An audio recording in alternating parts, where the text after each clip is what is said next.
അറിയാത്ത കുട്ടിക്കാലത്താണ് ഞാൻ ഇതിനെപ്പറ്റി ആദ്യമായി കേൾക്കുന്നത്. From my great grand father. 5000 വർഷങ്ങൾക്ക് മുൻപേ പ്രവചിച്ച മഹാദുരന്തം, അതിനുള്ള പരിഹാരവും അന്നു തന്നെ എഴുതപ്പെട്ടിരുന്നു.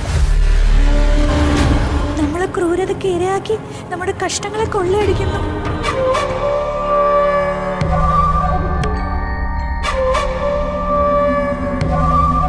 Where is the god?